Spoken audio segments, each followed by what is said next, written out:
because even with the mindset of like perfectionism and all that, I know that's something that a lot of medical students pre-meds, because you do have to be in a way like perfect to kind of get to these levels, but the ability to not be perfect and learn from that can help put you at a like further point than you would have been if you try to keep it safe.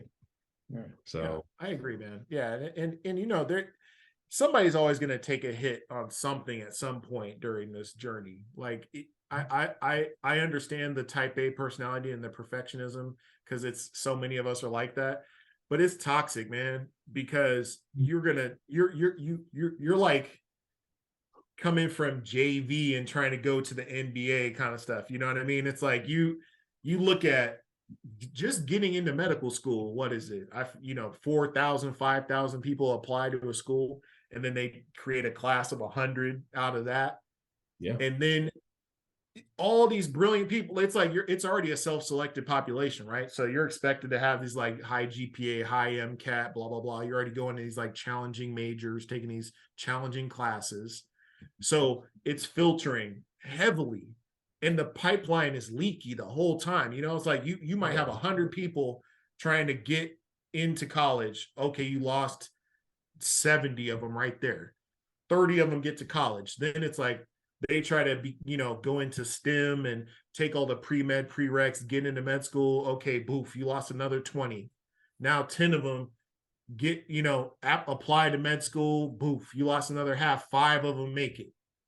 And then during med school, maybe 2 of them don't make it through med school because they don't have the support system there. They don't, whatever it is, it's hard to even get through that process. Then you try to go into a competitive specialty where people are there's no representation there, and then what's the chances of getting there? You know what I'm saying? So we got to fix those holes in the pipeline along the way too, man. Yeah. That stuff is so important because, I mean, getting back to the original point of being too hard on yourself, that is really something you got to knock out of your head, man, early on, because you deserve to be there. If you look at the attrition rate, even just being in medical school, you are a diamond in the rough. You are a national treasure, man. You got to keep pushing, make it happen.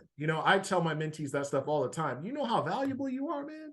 You know how much of a difference you can make if you can just get through this training and become a practicing physician and be out in the community making a difference for our people.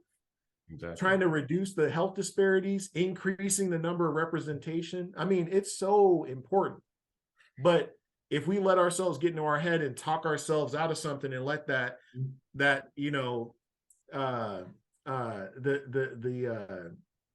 what's the term I'm looking for? Imposter syndrome. Yeah, if you let the imposter syndrome sink in and win, it's a wrap, man. Because it is so difficult, especially when there's only 1 or 2 people that look like you or come from a similar background.